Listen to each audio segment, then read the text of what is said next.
परिचय। हे नेहा, तुम्हारी नाक को क्या हुआ? मुझे जुकाम और खांसी है। मुझे लगता है कि तुम अक्सर सामान्य जुकाम से पीड़ित हो जाती हो।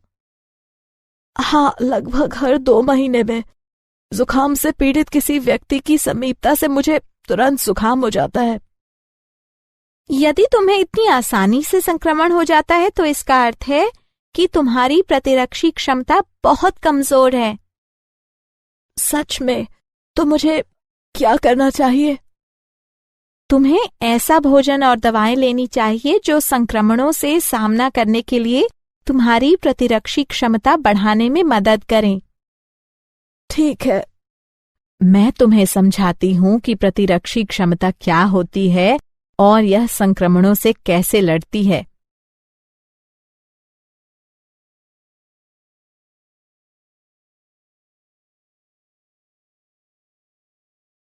उद्देश्य। इस पाठ के अंत में आप निम्न करने में सक्षम हो जाएंगे। सहज प्रतिरक्षा के रोधों की पहचान करना, उपार्जित प्रतिरक्षा की अवधारणा को समझना, सक्रिय एवं निष्क्रिय प्रतिरक्षा के बीच अंतर को समझना, टीकाकरण एवं प्रतिरक्षणीकरण की अवधारणा को समझना, एलर्जी और स्व प्रतिरक्षा को समझना, मानव शरीर के प्रतिरक्षा तंत्र की पहचान करना।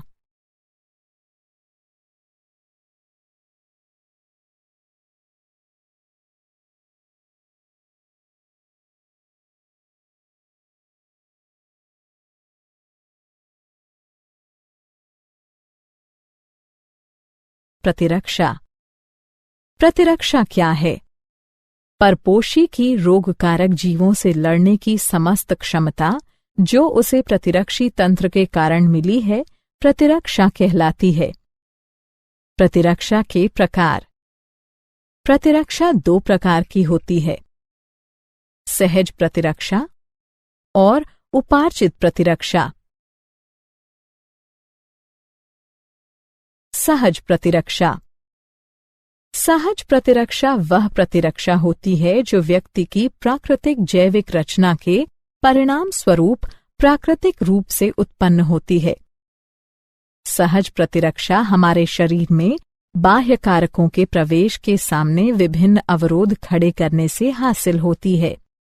यह रोध इस प्रकार है: शारीरिक रोध, कार्यकीय रोध, कोशिकीय रोध, साइटोकाइन रोध। शारीरिक रोध यानी फिजिकल बैरियर। इसके अंतर्गत त्वचा तथा श्वसन, जठरांत्र तथा जनन मूत्र को आस्तरित करने वाली एपिथेलियम का श्लेष्मा आलेप यानी म्यूकस कोटिंग सम्मिलित हैं। कायिकीय रोध यानी फिजियोलॉजिकल बैरियर। इसके अंतर्गत निम्न आते हैं: आमाशय में अम्ल, लार, आंसू। कोशिकीय रोध सेल्युलर बैरियर। इसके अंतर्गत निम्न आते हैं: श्वेताणु, लिम्फोसाइट्स, बृहत भक्षकाणु यानी मैक्रोफेजेस। साइटोकाइन रोध। इसके अंतर्गत इंटरफेरॉन सम्मिलित हैं जो कि असंक्रमित कोशिकाओं को और आगे विषाणु संक्रमण से बचाती हैं।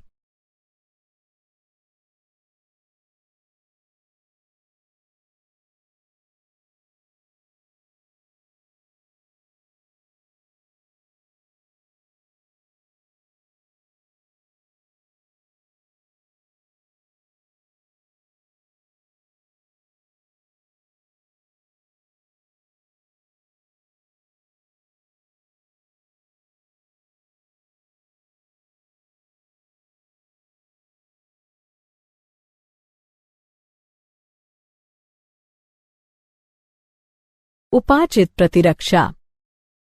उपार्जित प्रतिरक्षा यह प्रतिरक्षा होती है जो रोगजनक के संपर्क में आने पर रोग प्रतिकारक यानी एंटीबॉडी के विकास द्वारा प्राप्त की जाती है। जब हमारे शरीर का पहली बार किसी रोगजनक से सामना होता है तो एक निम्न तीव्रता की प्राथमिक अनुक्रिया होती है। हालांकि बाद में उसी रोगजनक से सामना होने पर बहुत ही उच्च तीव्रता की अनुक्रिया होती है। यह अनुक्रियाएं विशेष प्रकार के लसिकाणुओं की सहायता से की जाती हैं। बी लसिकाणु, टी लसिकाणु। बी लसिकाणु ये रोगजनकों से लड़ने के लिए रक्त में प्रतिरक्षी यानी एंटीबॉडीज नामक प्रोटीन का निर्माण करती हैं। टी लसिकाणु, टी लसिकाणु प्रतिरक्षियों यानी एंटीबॉडीज के निर्माण में बी लसिकाणु की सहायता करती हैं।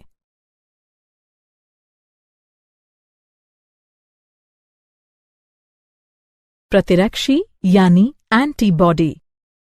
प्रतिरक्षी बी कोशिकाओं की सतह पर वाय आकार के प्रोटीन होते हैं जो रोगजनक के प्रभाव का सामना करने के लिए रोगजनक उद्दीपन की अनुक्रिया में रक्त या लसिका में स्रावित होते हैं।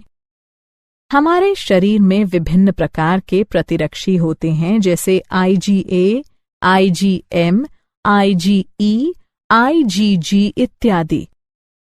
प्रतिरक्षी की संरचना। प्रत्येक प्रतिरक्षी अणु में 4 पेप्टाइड श्रृंखलाएं होती हैं। लघु हल्की श्रृंखलाएं, दीर्घ भारी श्रृंखलाएं। एक प्रतिरक्षी अणु H2L2 के रूप में दर्शाया जाता है।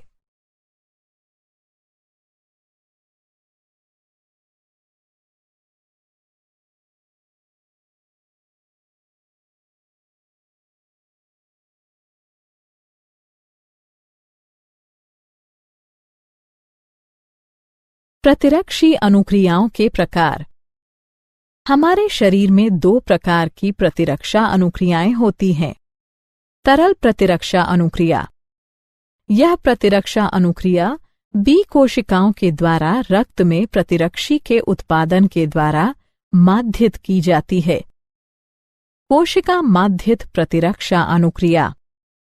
इस प्रकार की अनुक्रिया श्वेताणुओं, प्राकृतिक भक्षक कोशिकाओं, टी लसिकाणुओं और साइटोकाइन्स के सक्रियण द्वारा उत्पन्न की जाती हैं।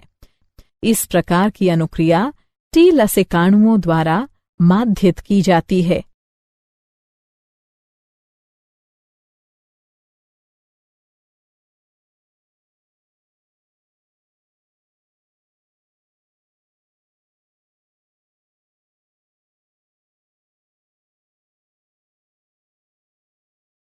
उपार्जित प्रतिरक्षा के प्रकार। उपार्जित प्रतिरक्षा 2 प्रकार की होती है, सक्रिय प्रतिरक्षा और निष्क्रिय प्रतिरक्षा। सक्रिय प्रतिरक्षा यह एक प्रतिजन की अनुक्रिया में प्रतिरक्षी के उत्पन्न होने के परिणाम स्वरूप होती है।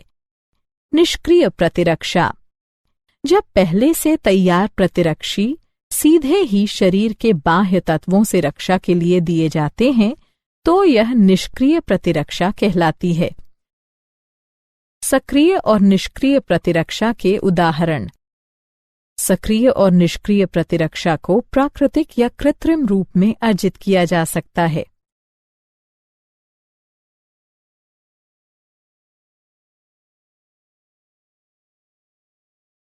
टीकाकरण तथा प्रतिरक्षीकरण। टीका क्या है? टीकाकरण दुर्बलीकृत या निष्क्रिय रोगजनक या रोगजनकों की संरचना के एक भाग का मिश्रण है जो रोगजनकों के विरुद्ध प्रतिरक्षी के उत्पादन को प्रेरित करता है, लेकिन गंभीर संक्रमण उत्पन्न करने में यह असमर्थ रहता है। टीकाकरण किसी विशिष्ट बीमारी को पुनः होने से रोकने के लिए टीका लगाना टीकाकरण कहलाता है। प्रतिरक्षीकरण प्रतिरक्षीकरण टीकों के प्रयोग के द्वारा प्रतिरक्षा प्रणाली को प्रेरित करके संवेदनशील मरीज को संचारी रोग से सुरक्षित करने की एक प्रक्रिया है। टीकाकरण तथा प्रतिरक्षीकरण।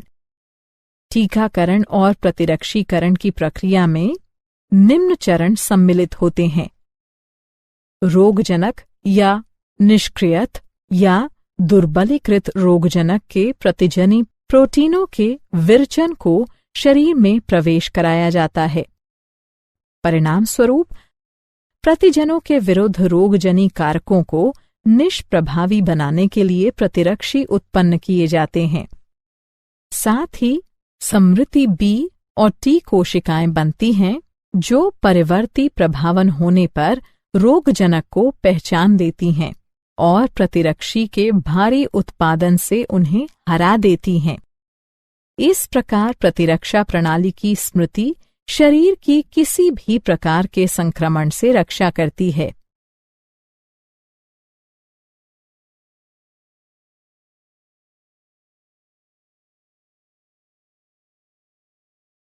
सक्रिय तथा निष्क्रिय प्रतिरक्षा। सक्रिय प्रतिरक्षा किसी प्रतिजन की उपस्थिति या किसी संक्रामक रोग के संपर्क में आने पर अनुक्रिया के रूप में प्रतिरक्षियों के विकास के परिणाम स्वरूप प्रतिरक्षीकरण, उदाहरण के लिए BCG का टीका। निष्क्रिय प्रतिरक्षा यदि एक व्यक्ति किन्हीं घातक जीवाणुओं से संक्रमित होता है जिनमें शीघ्र प्रतिरक्षा की आवश्यकता होती है तो हमें सीधे ही प्रतिरक्षी या प्रतिआविष देने की आवश्यकता होती है। इस प्रकार का प्रतिरक्षीकरण निष्क्रिय प्रतिरक्षण कहलाता है। उदाहरण टिटनेस प्रतिआविष।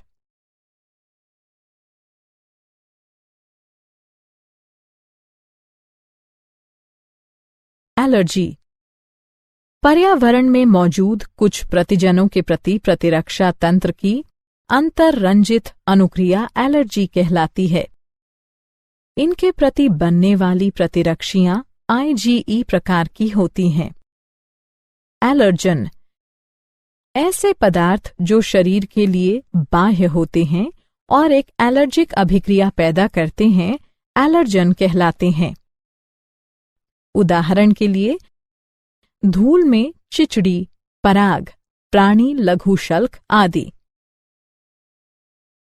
एलर्जी के लक्षण छींकना, पनीली आंखें, बहती नाक, सांस लेने में कठिनाई।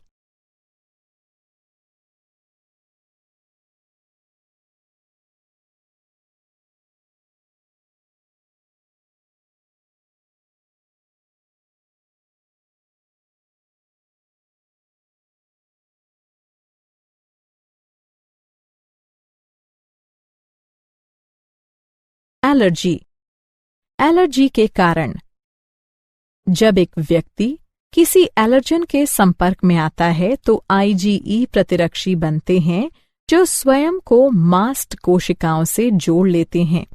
ऐसी मास्ट कोशिकाएं एलर्जन के संपर्क में आने पर हिस्टामिन तथा सेरोटोनिन जैसे रसायन निर्मोचित करती हैं जिससे एलर्जी होती है। एलर्जी का उपचार एंटीहिस्टामिन, एड्रेनलिन और स्टेरॉइड्स जैसी दवाओं के उपयोग द्वारा एलर्जी के लक्षण कम किए जा सकते हैं।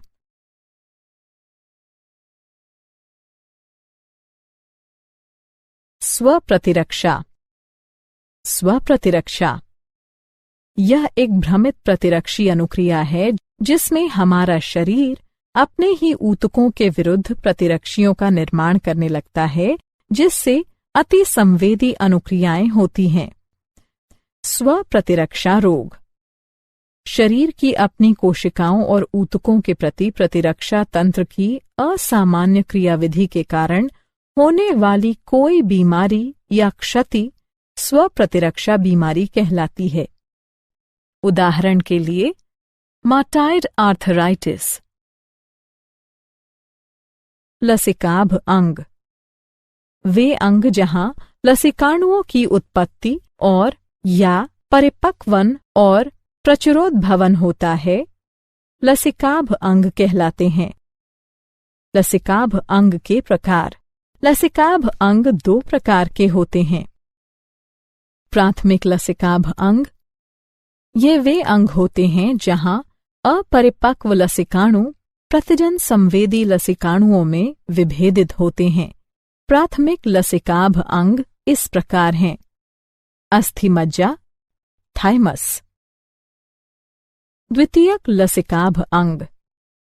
द्वितीयक लसिकाभ अंग लसिकाणुओं को प्रतिजन के साथ पारस्परिक क्रिया के स्थल प्रदान करते हैं, जो बाद में प्रचुर संख्या में उत्पन्न होकर प्रभावी कोशिकाएं बन जाते हैं। द्वितीयक लसिकाभ अंग में निम्न सम्मिलित हैं: प्लीहा, लसिका ग्रंथियां, टॉन्सिल, क्षुद्रांत्र के पेयर पैच, परिशेषिका। लसिकाभ अंग। प्राथमिक लसिकाभ अंग। ये टी लसिकाणुओं के परिवर्धन और परिपक्वन के लिए सूक्ष्म पर्यावरण उपलब्ध कराते हैं। अस्थि मज्जा। यह प्रमुख लसिकाभ अंग हैं। लसिकाणुओं समेत सभी रुधिर कोशिकाएं अस्थि मज्जा में उत्पन्न होती हैं। थाइमस। यह एक सपाली अंग है। यह हृदय के पास और उरोस्थि के नीचे स्थित है। जन्म के समय थाइमस काफी बड़ा होता है, लेकिन बढ़ती उम्र के साथ आकार में घटता जाता है।